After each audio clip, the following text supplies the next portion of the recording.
Kenny Dillingham made it very clear what his expectations for Sun Devils football are in 2025, but should that affect what the fans' expectations are?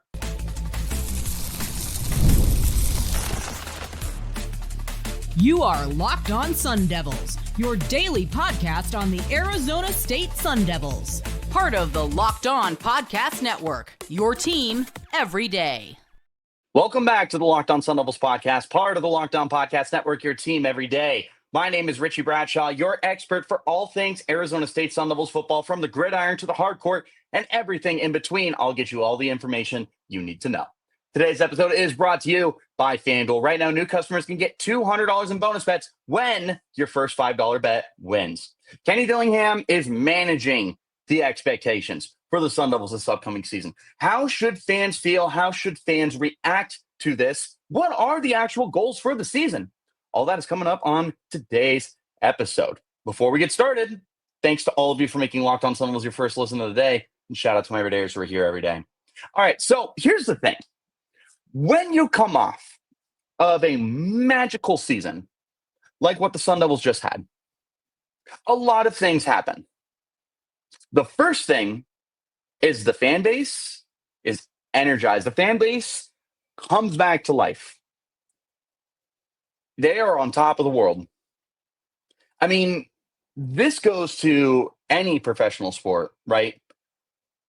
Think of if, like, you're a Jacksonville Jaguars fan, right? And your team has just been terrible for the longest time, but all of a sudden 2017 rolls around and the Saxonville Jaguars become a thing with Calais Campbell and Malik Jackson and Yannick Ngakoue and Talvin Smith and Jalen Ramsey, and like that whole team just culminates together.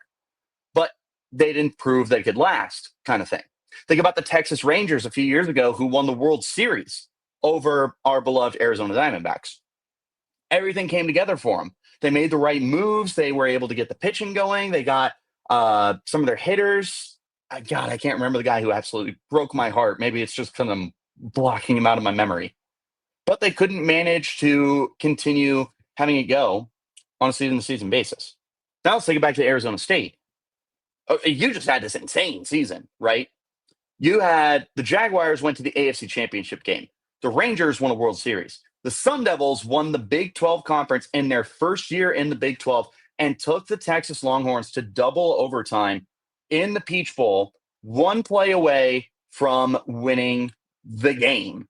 That's crazy to think. Can they do it again?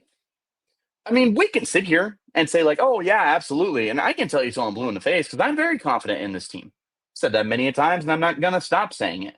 I am very confident with this Sun Devils football team, but they haven't proven anything. And that's where Kenny Dillingham is coming from right now. So he was on the Big 12 Today podcast earlier this week, and he left this quote. This is a direct quote that I pulled from the Sun Devils Sports Illustrated page. Here's what it is. Quote, "Our goal is not to win a national championship. Our goal is not to win the Big 12 championship. None of these things exist to me. To me, it's just to be the very best we can be. Like I tell our guys, the better you end up being, the bigger the moments become naturally. So if you just double down on being the very best over and over again, you're going to create a bigger moment and a bigger moment and a bigger moment." Here's my takeaways from that quote. So I have a handful of things that I read that quote, I listen to that quote. First thing that pops into my mind is that Kenny refuses to place the sky-high expectations that fans and media members are placing on this current Sun Devils team. And I love that because as a head coach, what you need to do for your team is make sure that everyone is dialed in on the goal. We don't care about the outside noise. We don't care about people who are saying it's playoff or bust. We don't care if teams are saying we need to repeat as conference champions. We need to have a 10-win season, all that kind of stuff. These X player needs to be a first-round pick. X player needs to contend for the Heisman Trophy, needs to be an all-conference team. They can't listen to those outside voices that are chiming in. Instead, they need to be focused and dialed in on the games that are in front of them. They have this logic of a one-game season for every week. You either go 1-0 in that season or you go 0-1 in that season. And that's a really good way to look at things. You know, you have a win, that's great. Celebrate it in the moment, 24 hours, flush it, on to the next one. And we saw the Sun Devils do that last year. And you clearly saw that Kenny Dillingham had these guys dialed in exactly that way. They weren't looking for praise and everything else from the media. No, they were looking to play one game at a time. They weren't looking for any kind of awards to go their way. They weren't looking for the respect of the fans or the analysts or opposing teams or anyone like that. This team was just dialed in on a game-to-game basis, and the results spoke for themselves because what they did ended up getting them a Big 12 championship and an appearance in the college football playoff. So Kenny's not placing those expectations on this team. Rather, Kenny is saying, we need to just avoid the pressure here, avoid the pressure that we put on ourselves, rather. We can hear Richie Bradshaw on Locked On Sun Devils talk about how this is a do-or-die season. Spoiler, it's not a do-or-die season. But I do have very big expectations. So they can hear my expectations and they could say, yeah, no, I don't care what Richie Bradshaw thinks. I care about what this locker room thinks. I care about how we respond to such a successful season. And you got to remember, this is only year 3 of the Kenny Dillingham rebuild.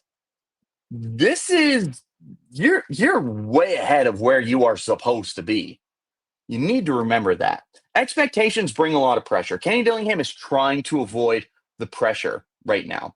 The statement that he had in there of being the best you can be is going to bring the bigger moments, right? Think of the Peach Bowl. Because no one saw that coming. No one. The most delusional Sun Devil fan didn't see that coming. And for somehow, if you did, you're my favorite Sun Devils fan, and I love you to pieces for it. No one saw it coming. But yet the players just did that on a weekly basis. The moments got bigger, and they played better. And the moments got bigger, and they played better. And so on and so forth. And then you get to the Peach Bowl, you're one play away from taking down Texas. A Texas team who was considered one of the more popular picks to win a national championship. So that's a big deal. And that does not happen if the team comes into the season with that expectation of we have to be perfect. You raise that standard by yourself. You take the minimum expectation and you raise it on a game-to-game basis, on a play-to-play basis, on a drive-to-drive basis, on a month-to-month basis, on a season-to-season basis. That's how you handle it. That's how you settle that kind of business. So play to the best of your capability, and the rest takes care of itself.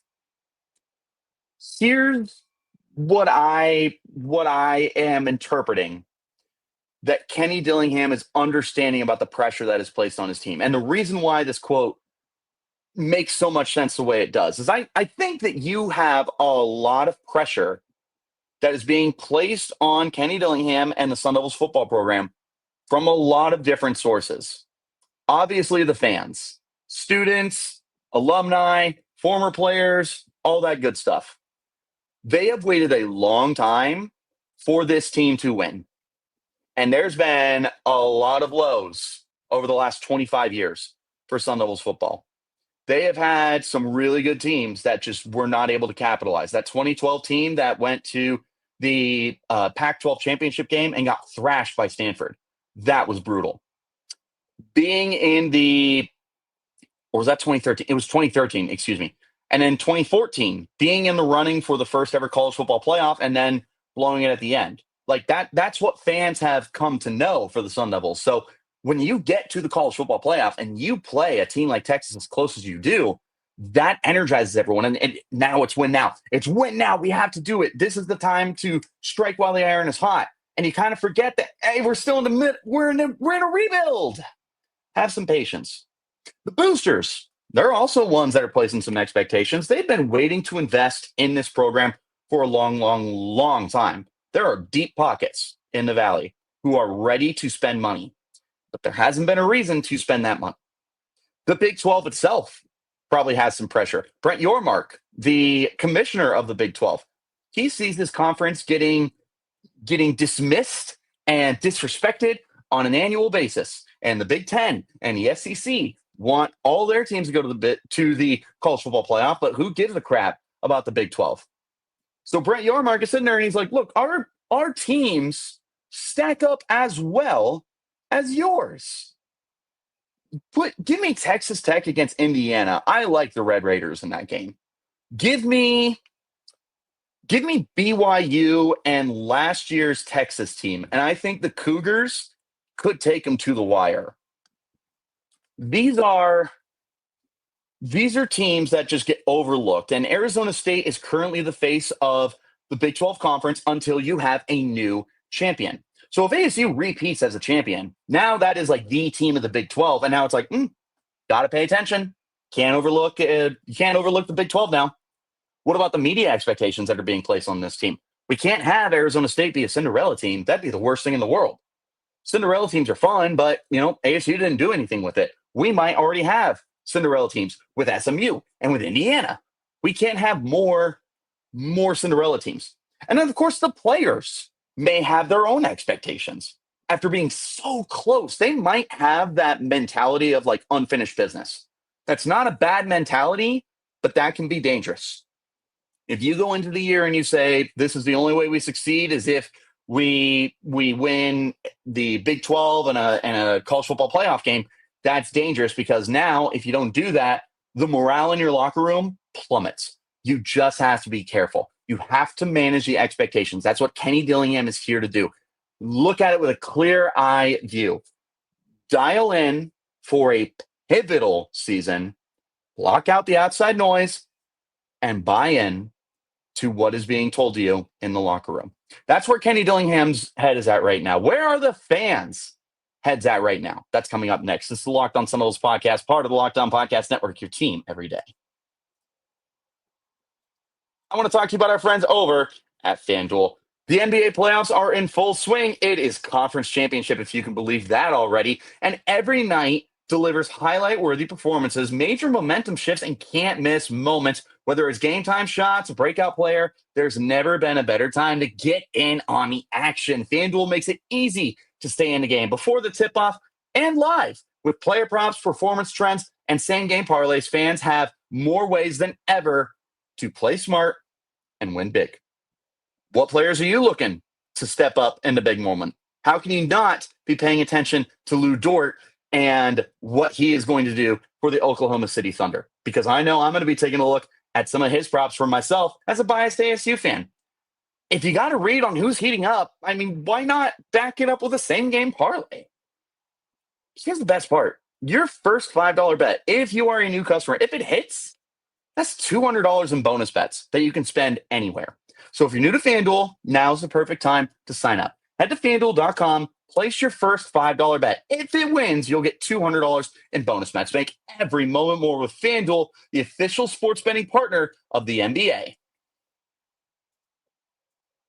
Thanks, as always, for tuning in to Locked On Sun Devils and making us your first listen of the day. And a shout-out to my everydayers who are here every day.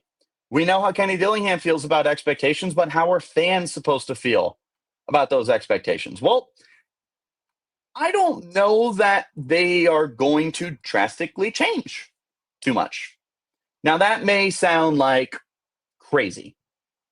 Richie, everything we just talked about in the first segment, you said that Kenny Dillingham has his expectations for his own team and that he doesn't want to buy into what's being thrown out there. So can't worry about a Big 12 championship. Can't worry about a college football playoff.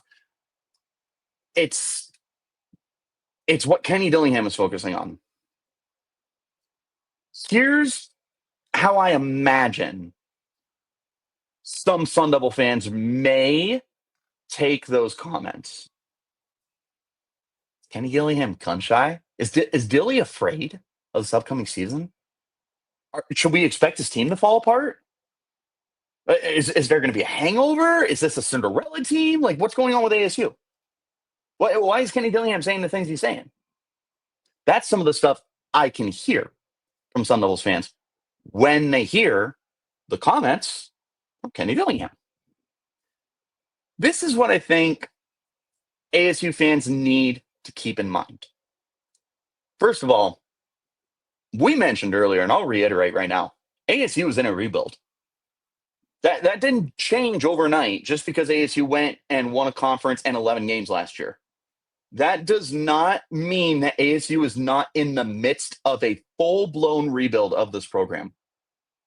This program was in the pooper, but with a much more explicit word. It was about as dark as it possibly could be. And there are few situations that have ever happened in Arizona sports history that has seen a team as low as where the Sun Devils were at. Like, we've had some bad seasons from the Suns, from the Diamondbacks, the Cardinals, the Coyotes when they were here. But what the Sun Devils were facing, borderline unheard of. How are you supposed to rebuild a program that was decimated by horrible coaching, that was decimated by transfers and no NIL, and was decimated by the horrible decisions of the previous coaching staff and the previous athletic director that got you in hot water with the NCAA, placed sanctions on you, and you lost so much scholarships and money. You didn't get to go to a bowl game. Like, the fact that they did what they did last year is beyond remarkable. That doesn't happen. That's a 1 in a million. That is a 1 in a million situation that Arizona State was able to walk into last year.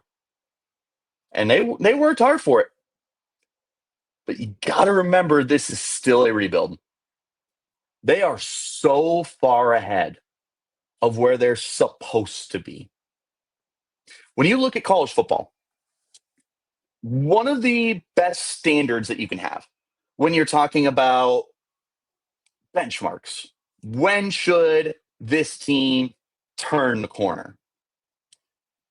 The easiest way to kind of put it bluntly and as blunt as possible, I suppose, you look for about 3 years from the new regime.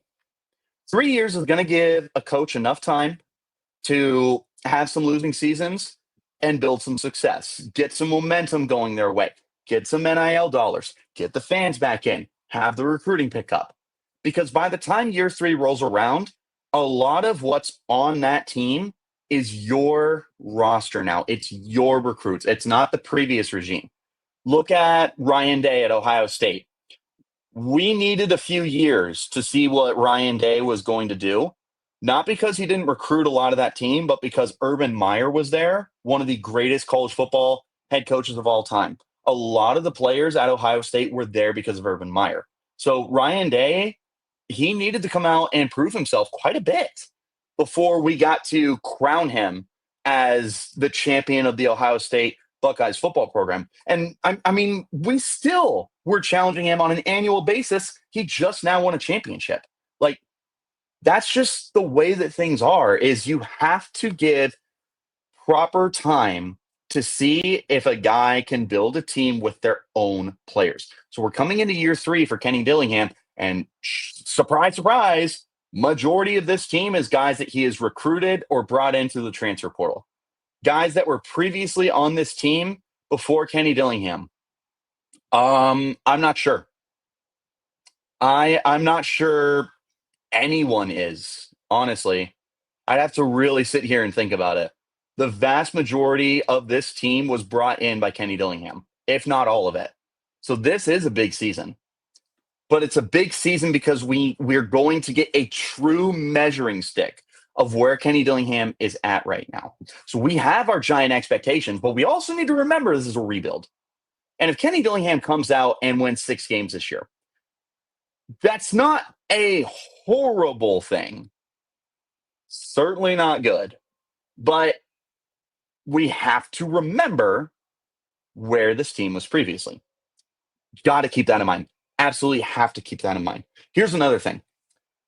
There's absolutely a very, very realistic scenario that ASU has the worst hangover from the success they just had.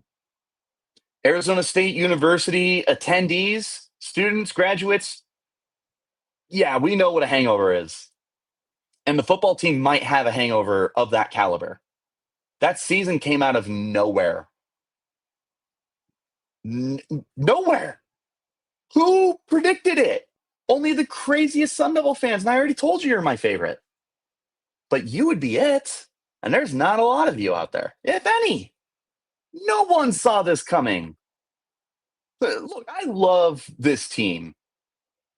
The players had the goal of getting to that point. I'd be willing to bet at least some of them were surprised and thrilled that they got to where they got. You always set the expectation high for yourself.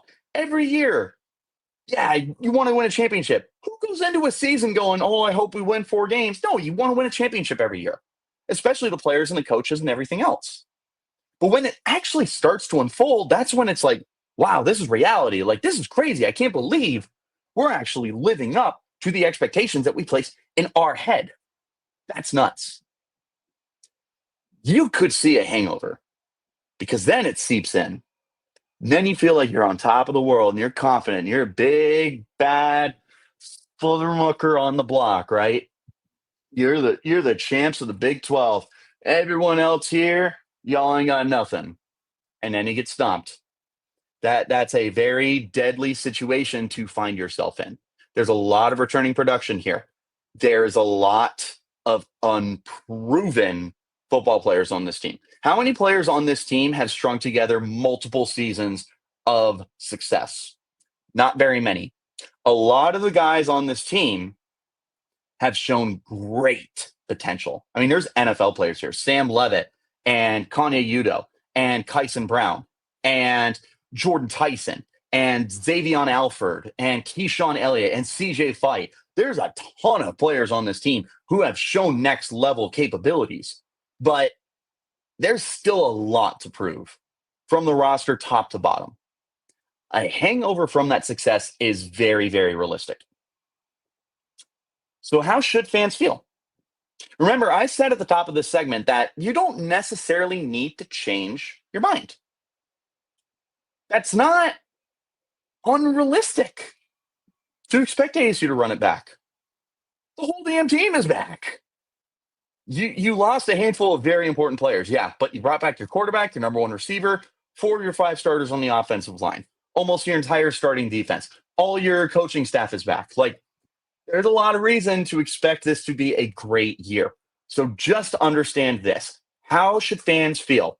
Few things. 1, understand that Kenny has a plan, and we can still expect a great season. That's fine. I'm not going to sit here and tell you, how dare you expect another 11-win season? How dare you expect us to win the Big 12? How dare you say that we're going to win a college football playoff game this year? That's totally fair. That's fine. That's valid. I'm right there with you. The sky is nearly the limit for this team. There are limitations. That's the second thing I want you to remember. There are limitations for a team that has not proven sustained annual success. I think it's there. We got to see it. Last thing I want you to remember is you need to keep that confidence, right? That moxie as a fan. You do want to strut up and down the street as the toughest father mucker out there, right? You also got to remember that you get punched right in the mouth. And until you prove it on an annual basis, you do have to sort of,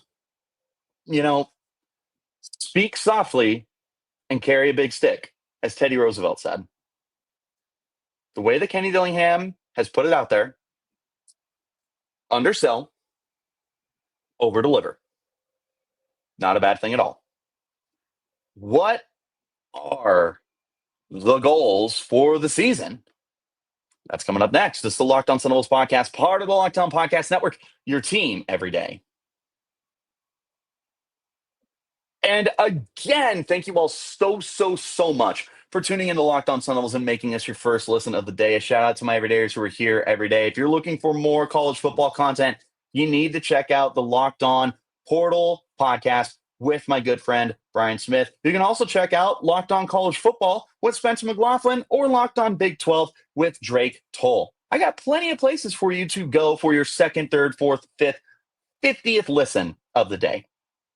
But I know you're wondering, the same way that I'm wondering, what is the goal for this team? What is the goal for the season? And if you don't hit the goal, it's a failure. Let's get that out of the way now. Because again, this is year 3. We can't have you miss the goal as a failure of a season. The only way we can really say that is if the Sun Devils have a losing record this year. You return that roster and you go 5-7, that is a failure of a season. That's totally fine. You go 6-6, yeah, it's not great, but I mean, at least you went to a bowl game. Don't get me wrong, I'd be ripping the team. You win 8 games, you win 9 games. That's still a good season. It's just not the pinnacle that the team can get to. And that's fine, and that's understandable, and you have every right to feel disappointed the same way that I would be disappointed too. You wouldn't be alone. I'd be right there with you. What is fair to ask, but is also realistic? Well, I think that there are a handful of goals that Sun Devil fans may have for this team. We'll start with the most obvious goal, and that's to repeat as Big 12 champions. Is that a fair expectation? Yeah, I think that's fair. Look at the team. Sam Leavitt's back, Jordyn Tyson's back. That alone makes your offense potent, but your run game is still really good. Your offensive line has a ton of continuity, and that tight end position is insane. So the offense looks good. Defense has pretty much everyone back. Like, you lost some really big-time role players like Jeff Clark on the defensive line and Caleb McCullough at linebacker and Shamari Simmons at safety. Like, you did lose very important players on defense, but you returned a ton of your starters and production. You returned all your edge rushers. You returned the vast majority of your defensive line. You returned almost all your linebackers and nearly every piece in the secondary. The team is in good shape. So, repeating as Big 12 champions with almost the same team, yeah, that's fair. I think that's fair to ask. I also think it's realistic. I'd say somewhat realistic. The only reason why I would place that somewhat in front of there is because this is still a shoot for the moon type of goal. How difficult is it for programs to repeat as conference champions on an annual basis? Look at the SEC. It goes between Georgia and Alabama, and now Texas going to be in the thick of it. And then you have LSU comes out and has big years, and then Auburn comes out and have big years. It's very difficult to repeat. Okay, let's look at the Big Ten. Okay, Oregon just got there. Is Oregon going to repeat? They got a chance, but can't sleep on Ohio State. Penn State's looking damn good. That team looks like they're getting ready to make a big-time run. Could Michigan be back? We'll find out, but there's a lot of teams that are competing in there. Heck, let's go to our Pac-12 RIP. Yeah, USC was great every year. They weren't winning the conference every year. Oregon was great every year. They weren't winning the conference every year. Stanford had a hell of a run. They were not winning the conference every year. Washington, Utah, there was tons of great teams. Arizona State, great teams in the Pac-12. You didn't have a program that repeated as champions of the conference over and over and over again. It's not like the NFL, where the Patriots ran the AFC East, and now the Bills run the AFC East. It's not like that, the way that the Chiefs run the AFC West. It's not like that, the way the Dodgers run the NL West. It's not like that. It's very different in college football. So asking Arizona State to repeat as Big 12 champions, that's a tall ask. It is insanely realistic, and it is a fair ask. But if it doesn't happen, that doesn't mean it's a failure of a season. The odds are stacked against you because you're competing with 15 other teams. And I got news for you. A lot of teams got better. Kansas State and BYU and Iowa State are bringing back a lot of what made them really good last year. Texas Tech loaded up. I am terrified of Texas Tech. I'm not sleeping on Baylor. I still like Baylor quite a bit. I think TCU is going to be in for a rebound season as well. Utah could be back on top as well if Devin Dampier works out at quarterback. The Big 12 is going to feast on itself once again. So ASU can have those expectations of repeating as conference champions, but you can't say that it's a failure if they don't. Okay, what about a 10-win season? I'd say that's fair, and I say it's pretty realistic. You can't just say that if they don't get 10 wins, that this is a failure of a season. I mentioned this earlier, so I'm not gonna waste too much time here. But 8 wins, 9 wins, that's still a good season. That's still a successful season. Is it what they were capable of? No, because this team is capable of repeating as Big 12 champions, and this team is capable of winning a college football playoff game. They were right there. They were 4th and 13 away from taking down Texas for a college football playoff win. Yeah, the team is capable of that, but that doesn't mean that if you don't do it again, it's a failure. And winning 10 games isn't easy. It's not easy at all. That's a tall ask. So we can't sit here and say 8 wins or 9 wins is a bad season. That's not fair. If ASU managed to go 9-4 or 8-5, are those perfect seasons? No, but they're winning seasons, and it's a good trajectory.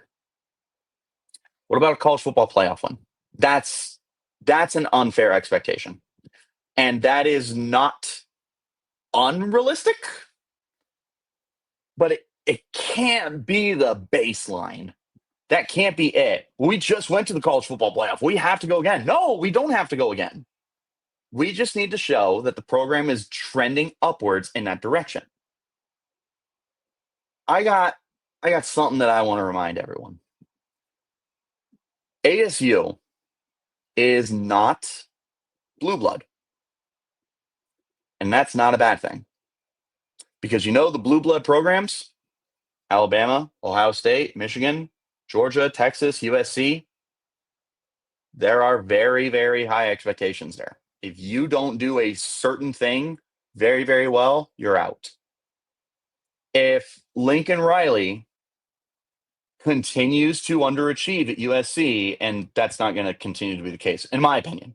I wouldn't mind if it was, but I think he's going to turn around. Then he's out. Like 8-win seasons are not good enough at USC. 9-win seasons are not good enough at Alabama. People are already clamoring about Kalen DeBoer. First-year head coach at Alabama goes 9-4, and people want his head on a pike. That's crazy. Ryan Day was winning 10, 11 games every year. He was on the hot seat because he wasn't winning national championships. Those are the expectations that the Blue Bloods have. ASU does not have Blue Blood expectations, and that's a very good thing because we can enjoy an 8 or 9 win season. We can't do that if we're Alabama. 8 or 9 win seasons is a fireable offense. Can't do that. So it's not a bad thing. And speaking of which, winning a national championship, yeah, that's extremely unfair. And that is almost entirely unrealistic. But anything can happen. Any given Saturday. It's a great football team for the Sun Devils. They can run it back as Big 12 champs. They can have double-digit wins. They can win a game in the college football playoff. And who knows? After that, it's just getting hot at the right time. Could ASU win a championship? Sure. Sure they could. That's a great roster. That's a great coaching staff. Is that the expectation? Absolutely not. Could ASU repeat as Big 12 champions? Absolutely they could. It's the same damn team. If it doesn't happen, we can't call it a failure of a season. That won't stop us from doing so, and I'll be critical on the podcast. But it shouldn't be a very black and white blanket statement of if A, B, and C doesn't happen, this is a failure of a season, especially when your expectations are really, really high. Because if ASU went 5-7 last year, you go into this year with expectations that are much lower, but you're hoping to be bowl eligible. If you have another 5-7 season, you're like, okay, well, at least we're kind of sustaining that stuff. But because ASU had the wild, unpredictable success that they had last year, those expectations skyrocketed. They are higher than we ever could possibly imagine. I don't remember the last time there was such high expectations and such excitement for Arizona State Sun Devils football than there is right now. And that's awesome. And that's so exciting. But please, please remember, we cannot say it is an unsuccessful season or a failure of a season if certain things don't happen. That's the whole point of what Kenny Dillingham was talking about on that podcast. We understand what the expectations are. We understand what the hype is around this team. We're not worried about them. We're worried about us. We're focusing on the things that we can control. We're focusing on how we prepare as a team. We're focusing on the things that will be within our grasp on a week-to-week basis. We can't control fan expectations, but we can control the way that we go out into a football game with confidence. That's where Kenny Dillingham's mindset is at. And that's a very good thing. For the fans, try and be that way. But just know I don't blame you. And I don't fault you if you have these sky-high expectations. I have high expectations. I think this is going to be a great year for the Sun Devils. And if it's not, we're going to talk about it. But you know what? That's the fun part about being fans. We have our expectations. How should fans respond to Kenny Dillingham? We talked about that. So what are the realistic goals for the season? That's up for you to decide. Let me know what you think the most realistic goals are for the Sun Devils. What's a failure of a season for you? Is this playoff or bust? Are you okay with an 8-win season? Let me know in the comments. You can hit me up on Twitter at Richie Bradshaw or the podcast at LO_Sun Devils. Wherever you're getting your shows, hit like, hit subscribe, and turn on notifications so you get the update whenever we post new content. I appreciate each and every single one of you for tuning in to make Locked On Sun Devils your first listen of the day. And a shout out to my everydayers who are here every day. Lots of good stuff going on behind the scenes. Recruiting is starting to uptick, and I will be sure to keep you guys in the loop with everything that I know. I will see you next time. And until then, you keep it locked right here on Locked On Sun Devils.